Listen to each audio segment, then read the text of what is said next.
You are watching the Circling the Drain channel. In my last video, I talked about what could happen if the power grid or parts of the power grid went down due to COVID-19.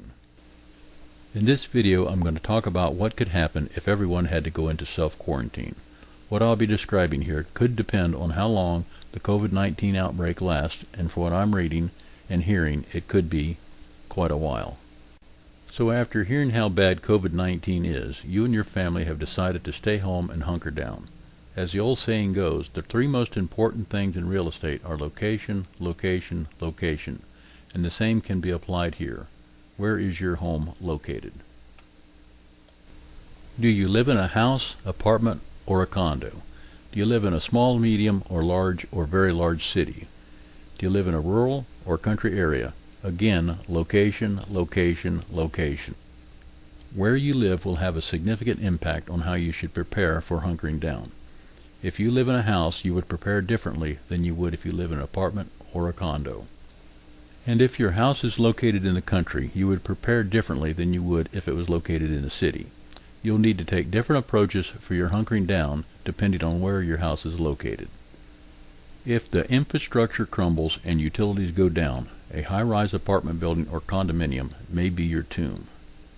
It will be very difficult to defend an apartment or condominium, especially ones with indoor hallways. If the power is off, the elevators will not work, forcing you to use dark unlit stairways and hallways. This could put you at risk of an ambush or a surprise attack from roving packs of the unprepared. If you live in an apartment building or condominium, I would highly recommend that you find a new place to live if you can. You could be trapped inside your apartment or condo and will be 100% dependent on your stored supplies. If you live in an apartment building or condominium, you must have enough food, water, cooking fuel, and medical supplies to last you a minimum of 90 days. If you live in an area with a hot summertime climate, without air conditioning, and can't open your windows, you'll be in for a long, brutal summer. If this event goes into winter and you live in an area with freezing conditions, how would you keep your supplies and family from freezing without heat? I won't go into depth on this as there are countless videos on YouTube and there are loads of books on Amazon and other online bookstores on how to prepare your house, apartment, or condo for hunkering in, or what the preppers call bugging in. If you're going to get books on the subject, I suggest that you get real books if possible. There are no batteries to go dead in real books. Unless they are destroyed by fire, they will last for years. Electronic book readers and tablets will die at some point in time. If you have to get e-books, keep in mind that you may not have electricity and may not be able to use a tablet or a Kindle to read the books. Here's a list of a few books that I have read and recommend. Links will be in the description. Beyond Collapse by T. Joseph Miller, Jr. When There Is No FEMA by Richard B. Bryant. Power Grid Down by Tara Dodrill. Lights Out by Ted Koppel. Living Without Electricity by Stephen Scott and Kenneth Pellman. And one last comment regarding condominiums and apartment buildings. Without utilities such as water and electricity, where will you go to the bathroom for 90 days or more? If you live in a multi-story apartment building or condominium, and the electricity goes out, so will the sewage lift stations nearby, and without working lift stations, the sewage won't flow. If the water is still on, and it could be for a few days because of water stored in water towers, and you live on the lower floor, watch out. If there are people hunkering in on the floors above you, and there most likely will be, and they still have water supplied by a water tower, and they are using their toilets, sinks, and showers, after the local lift station fills up, then the pipes in the building will fill up. After the building pipes are full, it will have no place to go, and if you are on the lower floors, it could come out your toilets, showers, bathtub, and sink drains. This could also happen with single-family houses located at the bottom of a hill. So you have made the decision to try to avoid exposing yourself and your family to COVID-19. So how long can you stay in your home? You know you have enough of the everyday supplies which you'll need, such as food, water, meds, so you can stay in your home for a very long time. So far, you still have electricity, water, sewage, phone, internet, and cable or satellite TV. So you have information coming in and can communicate with the outside world. If the power should go off, you have books and games for entertainment, LED flashlights, 2 portable radios, and lots of batteries. You have a generator, you have an alcohol stove and gallons of extra alcohol that you can cook, heat water, and make coffee. After coffee, what more do you need? You have been preparing for the last 10 years for a situation just like this, and you know that you have done just about everything that you could to be ready for it, and you think you are. But, and this is a very big but, is everyone else as prepared as you are? I would say no. I have read estimates that around 20% of Americans are preppers. That would be around 65,440,000. I don't believe it. I think it's much lower. I think it's closer to less than 10%. 32,720,000, at least before the COVID-19 pandemic started. Because of COVID-19, I believe that maybe 55% of the people are somewhat better prepared today than they were a month or two ago. It's this last 55% that I call the last-minute preppers, and they are only prepared for a short period of time. They were told to stock up for 2 to 4 weeks, and that's just what they did. And now they're not prepared for a long extended hunker down if they had to. And then there are those that are just too poor to buy more food. They are hoping the government will come and save them. And then we have the ones that just don't care enough to take the time to go out and stock up on food, water, and supplies. They think the government should come and save them. And then we have the last group on the list. They are the people that are just plain stupid and have no idea what's going on around them. These fall under the I know the government will come and save me. Here's my list of the 5 groups and what percentage of the population I believe they represent. Group 1, the Longtime preppers, 10%. Group 2, the last-minute preppers, 55%. Group 3, too poor to buy more food, 15%. Group 4, I don't care enough to prepare, 5%. Group 5, just plain stupid and have no idea what's going on around them, 15%. I have no data to base these numbers on other than having talked to people about prepping for years. This is my opinion for what it's worth. What happens if this thing lasts for more than 4 weeks and the stores are not open? We know groups 3, 4, and 5 will be completely out of food by then. That's 35% of the population. In 5 weeks or so, you can add those in Group 2, the last-minute preppers, as they will be running out of food by then. That's another 55%. Now you have 90% of the U.S. population that will be very hungry. And when people are hungry, they get desperate. When they get desperate, they get dangerous. I believe there will still be food in the stores even 5 weeks or more into the COVID-19 pandemic. But I believe it will be very limited amounts. And what if the stores are closed, not because there's no food, but because no one's working in the stores, and the 90% can't get the food that they want when they want it? What will they do then? What will the 90% be willing to do after 5 or 6 weeks of an extended COVID-19 pandemic? And having had very little to eat, I think it could start with protests that escalate into full-blown food riots until the stores have been looted and totally cleaned out of everything.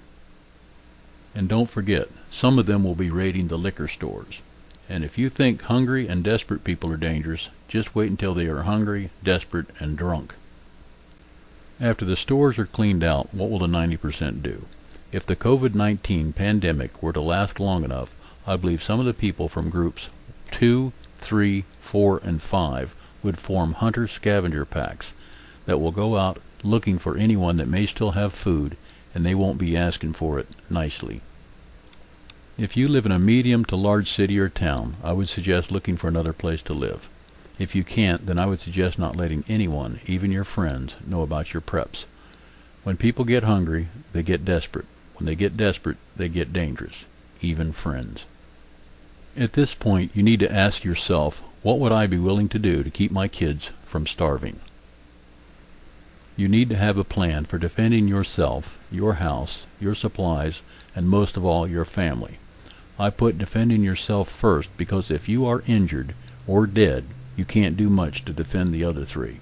I ask you again, what will you be willing to do to keep your kids from starving, or to keep someone from hurting, killing, or worse? And yes, there is a worse. It was inevitable that police officers throughout the country would at some point be exposed to and contract COVID-19. And now we are seeing that police officers from New York to California have been exposed to the COVID-19 virus. In Detroit, 152 police officers have been quarantined and 5 have tested positive for COVID-19. In the NYPD, 52 police officers have tested positive for COVID-19. In the Oakland, California Police Department, 1 officer has tested positive for COVID-19. In the San Jose, California Police Department, a reserve officer has tested positive, and an additional 20 reserve and full-time officers have been ordered to stay home due to possible COVID-19 exposure. In the last few days, there have been a lot of news reports about how some cities and states are releasing what they call non-violent criminals back into society to prevent or reduce the spread of COVID-19 in prisons and jails. How many times was this man let out of jail before he became a violent criminal? The police in some cities say they won't be making arrests for certain crimes during the COVID-19 pandemic, crimes such as burglary, theft, and drug charges. The plan is to detain them and determine whether or not they are a threat to the public. What could possibly go wrong with a plan like that? And then there's Bill Maher. He said something like, all the businesses are closed in America except for gun sales. So American, I'll shoot the virus. We Americans are not buying guns so we can shoot the COVID-19 virus. We are buying guns so if we have to, we can shoot the two-legged viruses that infect our cities, towns, and counties day and night.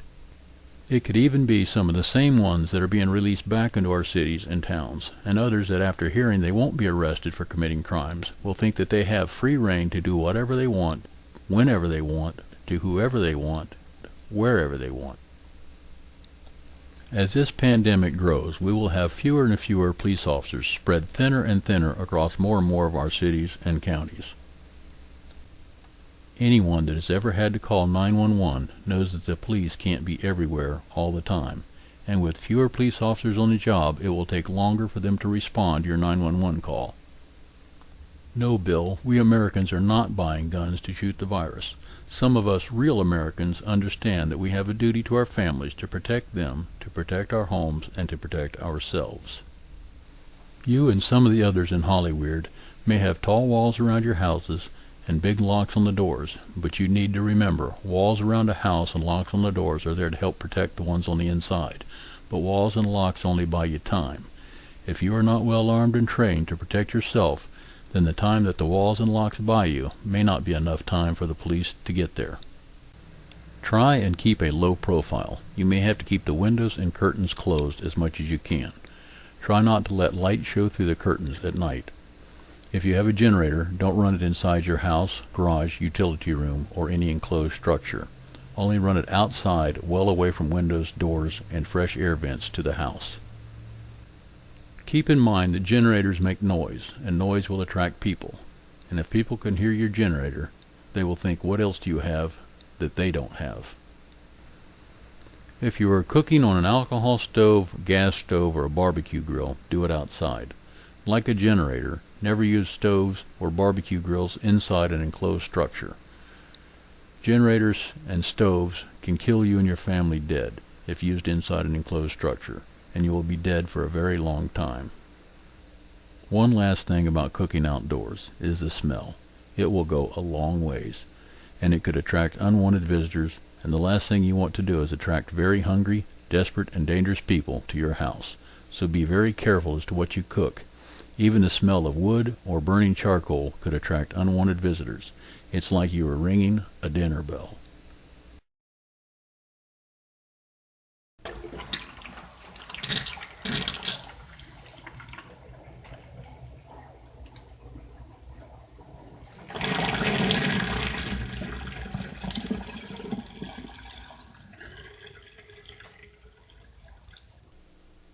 Please check back with the Circling the Drain channel. Please subscribe, like, comment, and click the bell.